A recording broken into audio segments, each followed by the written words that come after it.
Sir, ഞാനൊരു ചെറുകിട കച്ചവടക്കാരനാണ്. നമുക്ക് GST എടുക്കേണ്ടതിന്റെ ആവശ്യകതയുണ്ടോ? പൊതുവെ ഉണ്ടാകുന്ന ഒരു സംശയമാണ്. അതായത് GST എന്നാൽ നമുക്കറിയാം, ഗുഡ്സ് ആൻഡ് സർവീസ് ടാക്സ് എന്നുള്ളതാണ് GST.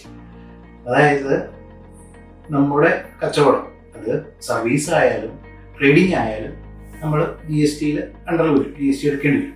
അതിന് പക്ഷേ GST നിയമം നമുക്കൊരു ലിമിറ്റ് തരുന്നു. GSTയിൽ സർവീസാണ്, നമ്മൾ ഡീൽ ചെയ്യുന്നത് സർവീസ് ആണെങ്കിൽ നമുക്ക് 20 ലക്ഷത്തിന് മുകളിൽ നമ്മുടെ ടേൺ ഓവർ എന്ന് പോകുന്നോ അന്ന് നമ്മൾ GST രജിസ്ട്രേഷൻ എടുത്താൽ മതിയാവും. അതേസമയം നമ്മൾ ചെയ്യുന്ന ട്രേഡിംഗ് ആണെങ്കിൽ നമുക്ക് 40 ലക്ഷം വരെ എക്സംഷൻ ലിമിറ്റ് ഉണ്ട്. 40 ലക്ഷം എന്ന് കവർ ചെയ്യുന്നു അന്ന് നമ്മൾ നിയമപ്രകാരം GST എടുത്താൽ മതി.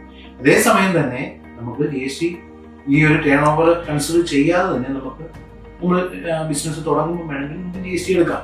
ഇതിൽ നമ്മൾ ഓർത്തിരിക്കേണ്ട ഒരു കാര്യം, നമ്മൾ GST എന്ന് GST രജിസ്ട്രേഷൻ എടുത്തോ അന്ന് മുതൽ നമ്മൾ GST നിയമത്തിന് ലയബിൾ ആയിരിക്കും. അല്ലെങ്കിൽ പലരുടെയും ഒരു വിചാരമുണ്ട്, ഞാൻ GST രജിസ്ട്രേഷൻ എടുത്തു, പക്ഷേ എനിക്ക് ടേൺ ഓവർ ഈ പറയുന്ന എക്സംഷൻ, അതായത് 20 ലക്ഷത്തിന് താഴെയാണ്, അല്ലെങ്കിൽ ഞാൻ GST അടയ്ക്കണ്ട എന്ന് ചിലർക്കൊക്കെ ഒരു വിചാരമുണ്ട്. പക്ഷെ അങ്ങനെയല്ല.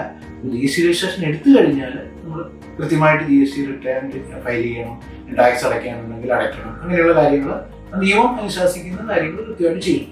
അതേസമയം നമുക്ക് ഈ എക്സംഷൻ ലിമിറ്റിൽ വരെ വേണമെങ്കിൽ നമുക്ക് എടുക്കാതെ ഇരിക്കാം. നമ്മുടെ ബിസിനസ് അത് ആവശ്യപ്പെടുന്നുണ്ടെങ്കിൽ, GST എടുക്കണം എന്ന് നമ്മുടെ സപ്ലൈസ് ആവശ്യപ്പെടുന്നുണ്ടെങ്കിൽ, അല്ലെങ്കിൽ നമ്മുടെ ബിസിനസ് നമുക്ക് വളർത്താൻ ആഗ്രഹിക്കുന്നുണ്ടെങ്കിൽ ഒക്കെ നമുക്ക് GST എടുക്കുന്നത്.